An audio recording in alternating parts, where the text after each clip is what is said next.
निर्जला एकादशी व्रत कथा। निर्जला एकादशी का व्रत ज्येष्ठ मास के शुक्ल पक्ष की एकादशी तिथि को रखा जाता है।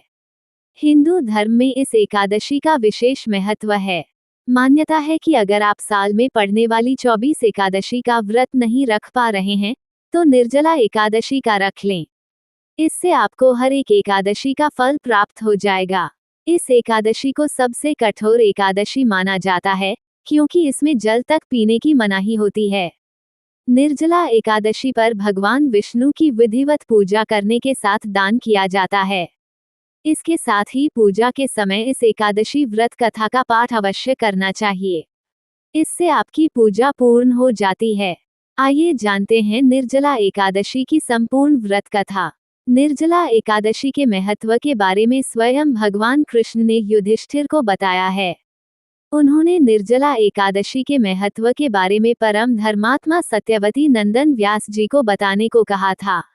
तब व्यास जी कहने लगे कि हर किसी को एकादशी का व्रत रखना चाहिए।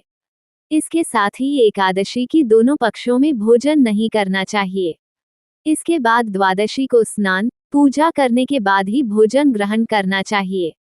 तब भीमसेन व्यास जी से कहने लगे कि हे पितामह, भ्राता युधिष्ठिर, माता कुंती, द्रौपदी, अर्जुन, नकुल, सहदेव आदि एकादशी को भोजन नहीं करते हैं और मुझे भी ऐसा करने के लिए कहते हैं। लेकिन मेरे लिए भूख सहना मुश्किल है। मैं भगवान की शक्ति पूजा करने के साथ दान देता हूँ, लेकिन भोजन के बिना नहीं रह सकता। इस पर व्यास जी कहते हैं कि हे भीमसेन, यदि तुम नरक को बुरा और स्वर्ग को अच्छा समझते हो तो प्रति मास की दोनों एकादशियों के दोनों पक्षों में तुम अन्न मत खाया करो। भीमसेन कहने लगे कि हे पितामह, मैं तो पहले ही कह चुका हूँ कि मैं भूख सहन नहीं कर सकता। अगर साल भर में कोई एक ही व्रत पड़ता हो, मैं रख सकता हूँ, क्योंकि मेरे पेट में वृक नाम वाली अग्नि है। इसलिए मैं भोजन किए बिना नहीं रह सकता।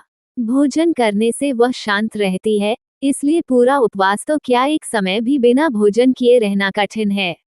अतः आप मुझे कोई ऐसा व्रत बताइए जो साल में केवल एक बार ही करना पड़े और मुझे स्वर्ग की प्राप्ति हो जाए।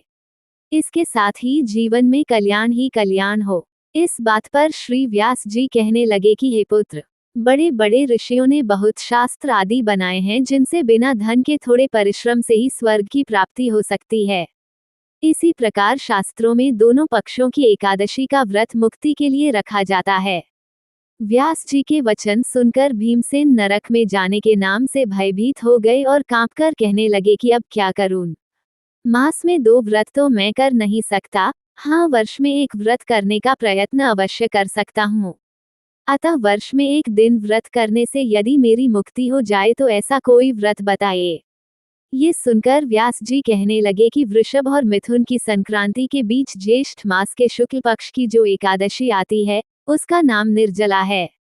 तुम उस एकादशी का व्रत करो। इस एकादशी के व्रत में स्नान और आचमन के सिवा जल वर्जित है। आचमन में 6 मासे से अधिक जल नहीं होना चाहिए, अन्यथा वह मद्यपान के सदृश हो जाता है। इस दिन भोजन नहीं करना चाहिए, क्योंकि भोजन करने से व्रत नष्ट हो जाता है। यदि एकादशी को सूर्योदय से लेकर द्वादशी के सूर्योदय तक जल ग्रहण न करे तो उसे सारी एकादशियों के व्रत का फल प्राप्त होता है। द्वादशी को सूर्योदय से पहले उठकर स्नान आदि करके ब्राह्मणों का दान आदि देना चाहिए।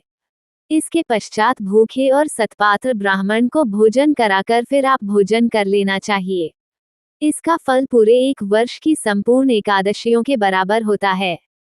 व्यास जी कहने लगे कि हे भीमसेन, यह मुझको स्वयं भगवान ने बताया है।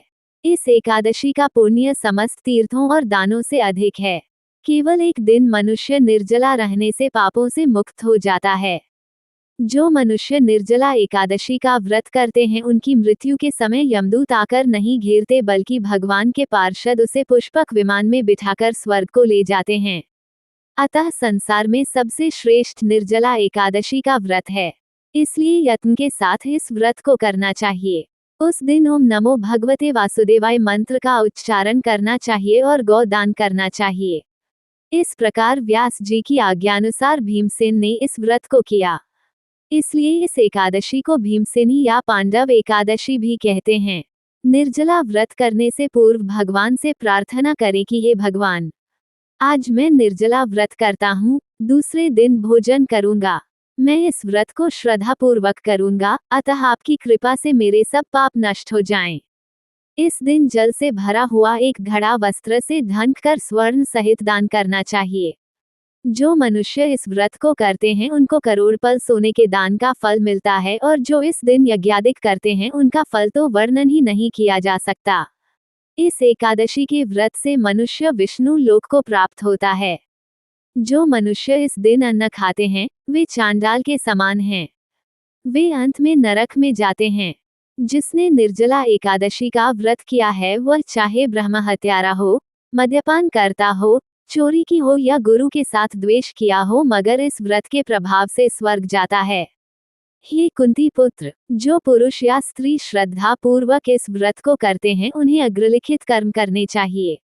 प्रथम भगवान का पूजन, फिर गौदान, ब्राह्मणों को मिष्ठान व दक्षिणा देनी चाहिए तथा जल से भरे कलश का दान अवश्य करना चाहिए।